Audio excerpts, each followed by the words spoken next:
Hello there, people of the internet. We're back on this channel again. again. Okay, so today we've got, it's a Saturday, it's a hot day, it's nice and overcast, but we would really love some rain because we have not gotten rain in probably like 3 weeks at least. And the pastures like a nice are solid rain. We've gotten like little sprinkles here and there, like a quick 10-minute downpour at one point, but like nothing substantial. And so not enough for our pastures. Yeah, the pastures are not looking too good. I was trying to think earlier what we could do to water everything, and you need those giant things that you move, you know, like the big sprinkler systems that farmers have. Yeah, that's what they use. That'd be so expensive. Yeah. But anyways, right now we were trying to figure out what would be a better solution for feeding the pigs, because we've been feeding them in those little black tubs. And which I saw a lot of people doing. Yeah, it works. It does require me climbing in, and the first week wasn't so bad. Was it 2 nights ago, I went in there with the milk jug to give them some milk and a bowl of feed and scraps. Feed. Yeah, scraps. And I set the milk jug down to dump the bowl of feed, scraps, and then it was the first time since we got them, they all came running up to my feet. Like, they'd all stayed over there anytime I was over here putting food. Well, they're apparently comfortable with us now, or at least with me, because they came over, they were like nibbling on my shoes, and then they knocked over the milk jug, and that's like, okay, you guys just wasted all this. So we're trying to figure out, and also they all just jump on top of each other trying to get to. There's 6 of them. They're really small. And they all like to eat out of the same one at once. Yeah. Like, why? They won't split up. I don't know why, but then they also like to push it right by the fence, and so yesterday they were all trying to eat and they kept getting electrocuted because we do have that electric line that keeps them from rooting at the edge. So yeah, we were trying to think of what would be a better solution for feeding it. So we found this trough today at Rural King, and so now we're going to install it. Basically, we got this T-post bracket, so this will slip over the T-post and hold a board as such, and then this will sit right in there, and we'll basically put it down right so it's like flush to the ground, but then it won't be able to move, they won't be able to push it around or anything like that. Yeah, basically we're trying to figure out what to do because, again, we have this electric piece that runs, so we couldn't easily like attach something to these T-posts. And then we talked about like building something that we could just like drop it into. And the reason we went with this, I don't think he mentioned, is all of the actual like pig troughs are too tall for piglets. They can't get in them. And so we're running into an issue of finding something that they could get into because this length is much better. You want something more long because then they just line up to it and they're not, you know, jumping on top of each other like they do. Well, they still will because they're pigs, but not as bad versus like the circles. Even right now, this might still be a bit tall for them, but yeah, I mean, they probably will climb in it a little bit. They'll be able to throw their front legs in and get the feet out, and then pretty quickly though that it should be a good size for them. Get into it, no problem. I do wonder how to work once they're bigger, like if we got 2 of them. We might have to get a second one. Yeah. Oh, what if I told you you took my breath away? And what if I told you I wish that I could stay? Is it a mistake? Will my heart break? Or will you love when I say, what if I told you you took my breath away? One nice thing about this is that it's real easy to just feed in instead of having to try and yeah, that's another thing is like they get out of the way, so. Alright, they're definitely gonna have to kind of climb in. And they have no problem with it. But look, they don't have to be on top of each other, and Wilbur can just get all the way in if he wants. He's little. Poor Wilbur. They don't drink so much. Well, yeah, they're pigs. You get a nice cool down with milk. Yeah. Should I just let this slide? Yeah, what if I told you you took my breath away? I'll have to excuse the sweaty look. It is hot. So yeah, we took care of the pigs, and now we're moving this fence. I always want to call it safety first, but it's Premier One. Safety first. Yeah, like the baby stuff. Yeah, I don't know why I always want to call it that. but I think it's just because there's a 1. It's Premier 1, and this is the goat and sheep one, right? Yeah. Yeah, so this is specifically designed to be temporary pasture space, and we have 300 feet of it, and then it has a solar electric right there. So this is what we're using instead of having, you know, to come and mow everything once a week. We move them. So you can see they weren't put here because right here you can't actually tell, but this is actually where a culvert is. You can see the other side of the culvert there. So that's actually a giant ditch there, so they didn't eat there, but where all the pigs are over there, they just ate all that a week or so ago. And so now they ate all this down, and it all looks like that over there before. Yeah, like I said, we haven't been getting any rain, so everything is very dry. Like once they eat the tops of all like the weeds that are really green, you get down to the bottom and it's not very good looking. Ren is attempting to bring Delilah back and she's not listening.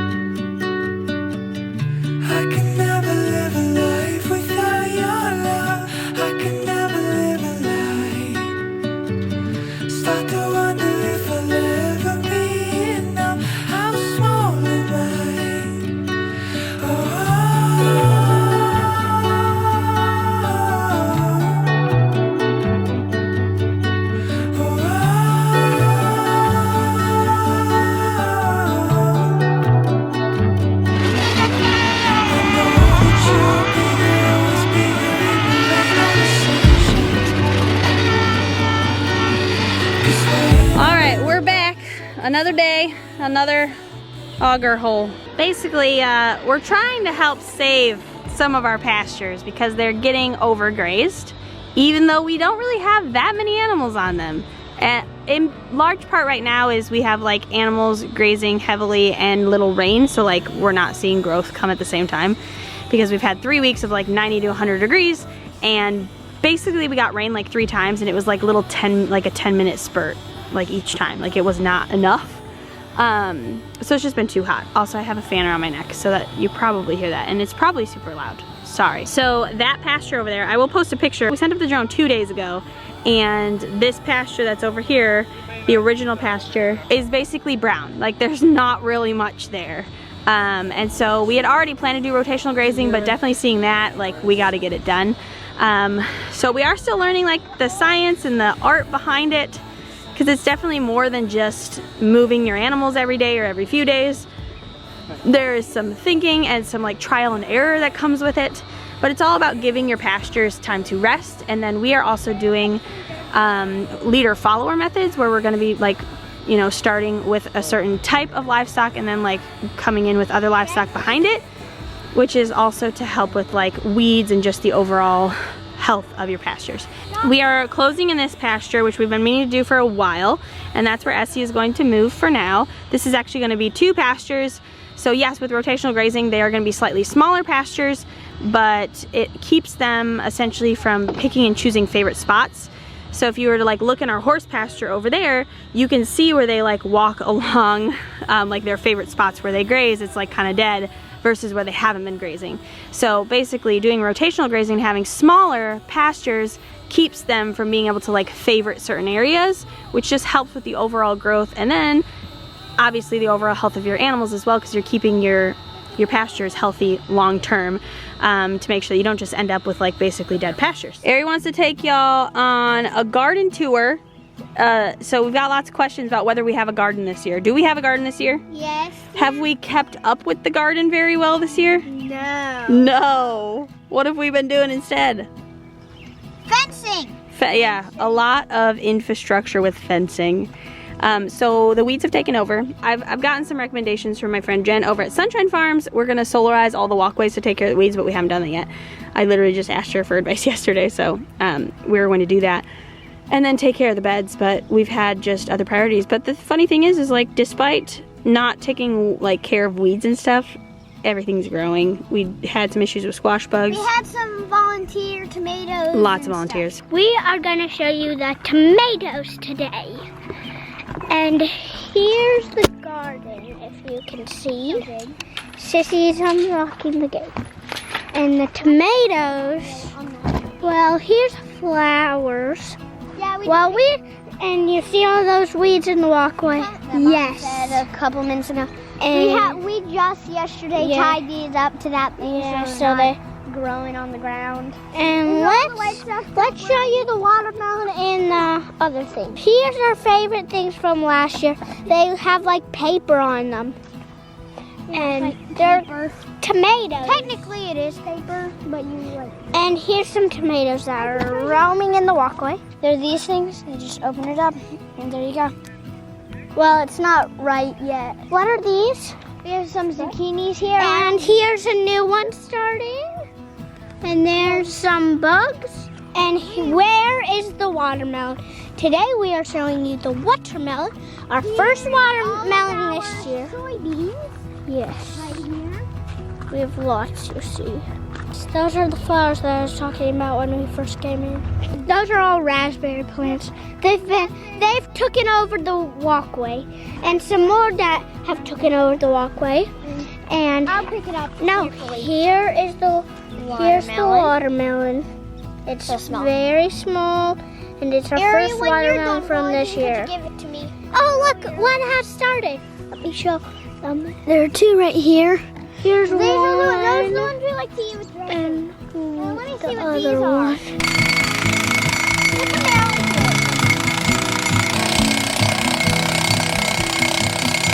So this thing that they're using is called a T-post pounder, and we're borrowing it from friends that bought one. It is a lifesaver. It is a two-person job, so like you can't put posts in by yourself with this.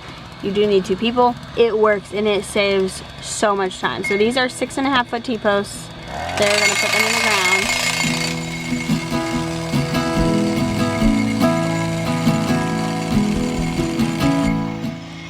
And they're done. These neck fans. Best thing I ever bought for myself. Okay, so we are getting the rest of this pasture done. We painted everything yesterday. Forgot to grab the camera for that. But everything is now painted. So we use poly tape on our pastures, which is white, so we just paint everything white because then it makes it all look the same. And that's what we did on our other pasture too. It's actually not worn too much. We don't have to worry as much about wearing because we have electric fences, so our animals don't rub on it or anything like that. So far it's been working good, so we're sticking to it. Right now they are getting the poly tape connectors on, as well as the wire connectors, because we do have a wire line as well. So we're trying to get this done as fast as we can, so that we can get Essie in here tonight, so we can get her out of that dead pasture and let that pasture start to rest. Last week I had a little accident at my horse trainer's farm because I was riding a horse and I felt that he was lame, told her, so I like rode around so she could see, so I got off him, didn't ride him obviously because he was lame, and so we had to pony him back, like attached to, like I was holding him attached to the golf cart. And he got freaked out at one point and started to pull. And you know when you have horses, when they pull, you know, they're 1,200 plus pound animals, like don't try and fight the horse. But that's not what your brain tells you. Like your brain says when something is slipping out of your hands, you're supposed to hold on tighter. I had several horse friends tell me, like, you know, I still do that. Even after owning them for, you know, 10 plus years, still have to tell my brain, let go. And I was only holding on for like a few seconds, but it was a few seconds too long. Like my hands were bleeding because like I got a rope burn. I think I may have potentially broken my middle finger on my right hand, just like the way that it hurts, and just like how bad it was. But I think the main issue that I'm having is I probably like pulled all my fingers partially out of the joint with having like EDS and then that amount of pressure, because most of the pain wasn't in the burn from the rope, but in just like all my knuckles were bruised and like super painful. It was like at least a day I couldn't even close my hand all the way. So thankfully though I was smart and I didn't wrap it around my hand. That would have been a dumb mistake, a very rookie move. I did not do that, so I'm very thankful for that. But you know, it is what it is. Stuff happens with horses, and thankfully I didn't like break anything really horribly. It's just been hard to do stuff, and like I think the hardest part is it's not like I don't know whether something is going to hurt or not. Like things that I would think this is surely gonna hurt my hand doesn't, and then things that I'm like, oh, this won't hurt, does. So that's been fun. What you reading, Rev? Did you get a book from Grandma? Anne of Avonlea. Oh, funny. Oh, it's backwards. Well, it won't be for them. It'll be right for them.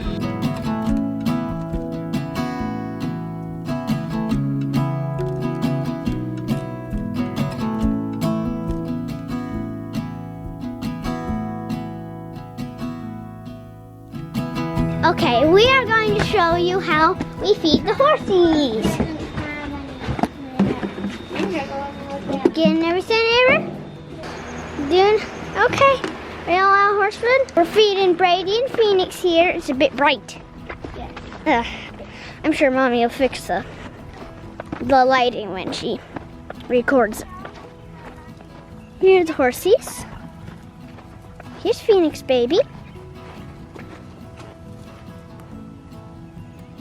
Hey, Phoenix. Hey, Phoenix. Here we go. Phoenix's is first. We always do Phoenix because otherwise Phoenix will take Brady's food. Huh. Good it didn't rain today. Oh, sorry. Oh, Phoenix.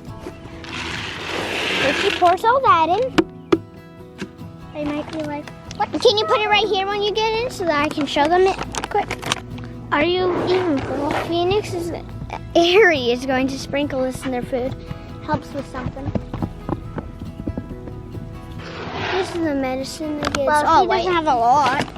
He doesn't have a lot. Let's like spread out so she has a lot. So it's like she has a lot, but she doesn't. Here's Brady. He's our sweetest. There's Phoenix. She's usually a bully when it's about 6 o'clock, about feeding time. I mean 5:30, it's about feeding time at that time, and she gets a bit mean. Stomping at the flies, babe? Yep. Hello, vlog. Hello, Bossman. What are you doing? Vlogging.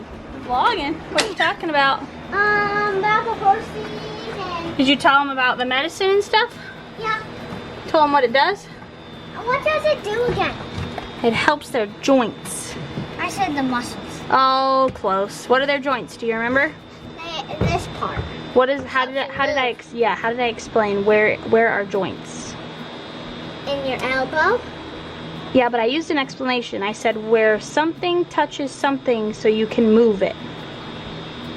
A bone touches another bone so that you move it. Yeah, so you have a bone here and you have a bone here and then there's a joint in the middle. So you can move your arm. Just like that. All right, let's go back. Hello. Hello. Bye. Oh, blackberries? Yeah, for you. Okay, you can put one in my mouth. Thank you. That's nice and sour. Picking blackberries. Hi. Hi. Ryan's gonna teach you about knot tying. For webbing, you want to do, I believe it's called a water knot. So you do your standard knot like this, you know, your standard overhand knot, and then you take the other webbing that you want to tie to it and you basically just follow it backwards. Just keep it exactly lined up so it's basically flat to flat, and you pull that out the other side and tighten that up. Boom, you got a water knot. Water knot? I think it's called a water knot. Yeah, because I tried to just tie them together and they just slip out of each other.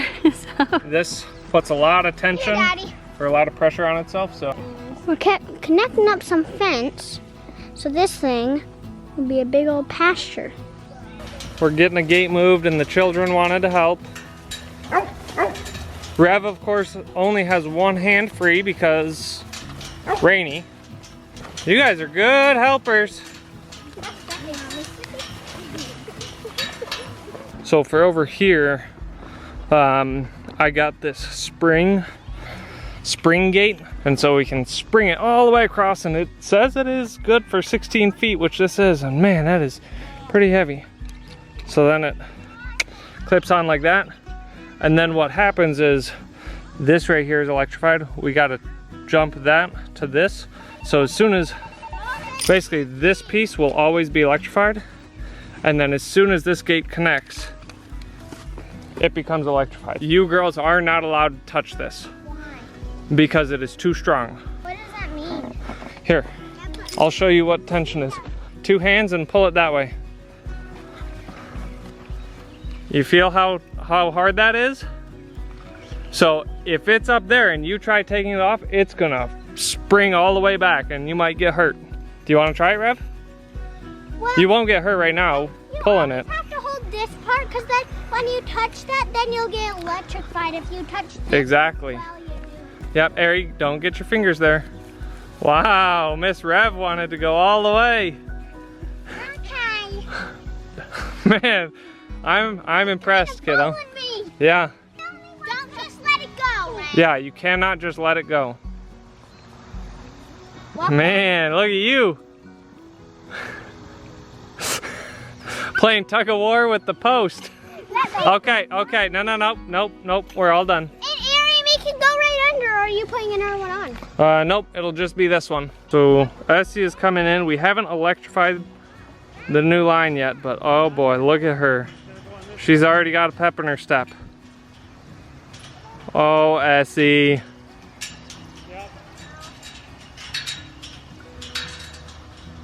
It's getting late, it's 9 o'clock. Everybody is out here in terms of us and Ryan's parents. My mom was out here earlier helping. Tim helped a bit. Essie's out here. They're just getting this gate on. The kids are over here with Grandma. Because Grandma has been hard at work the last couple nights out here helping to weed the garden. Teresa has made many of these beds look exponentially better. Some ground cherries on the ground here. Those things go everywhere. We planted ground cherries over there last year, and they've literally ended up almost like just randomly all over the garden almost. It's kind of insane. So they ended up like over here. I think there's some outside the garden. I've seen them like in tons of places randomly. Oh man, those zucchinis are dying. Not doing too hot. The squash bugs just took them over. I put diatomaceous earth on them and it definitely cut them down, but didn't get rid of them entirely. So back in the day, when you guys were really, really little, Mommy and Daddy used to do a question of the day. And we would ask, we would ask the question, we'd give our answer. And then everybody else that watches videos would comment, and then that's how we would get to know them. Because they get to know us because they watch the videos, but we don't get to know the people that watch us because we're not watching their life. So this is a way that's kind of fun to get to know those people. Is there something you'd like to know about those people? How old are you? Okay, you can ask that. Do you have any animals? Do you have any animals? Okay, second question. So 2 questions. How old are you and do you have any animals? Do you have any animals? Yes. How many animals do we have? Maybe counting every single chicken. Hey, make sure you chew your food first. Probably about 100. I think we are at about 100 with our meat birds right now. Should we do a video introducing all the animals and their names? What about chickens? There are so many. We could try it. We could probably do it at nighttime when they're all on the roost, in the evening when they're all. That would be a good idea. It'd be easier. That's a smart choice. Oh yeah. Doesn't it look like it's waving? Looks like it has ears too. Patrick, tell them we'll see their wonderful faces on Tuesday. You are their favorite person. It's been a long time, guys. It's good to be back, and we'll see you on Tuesday.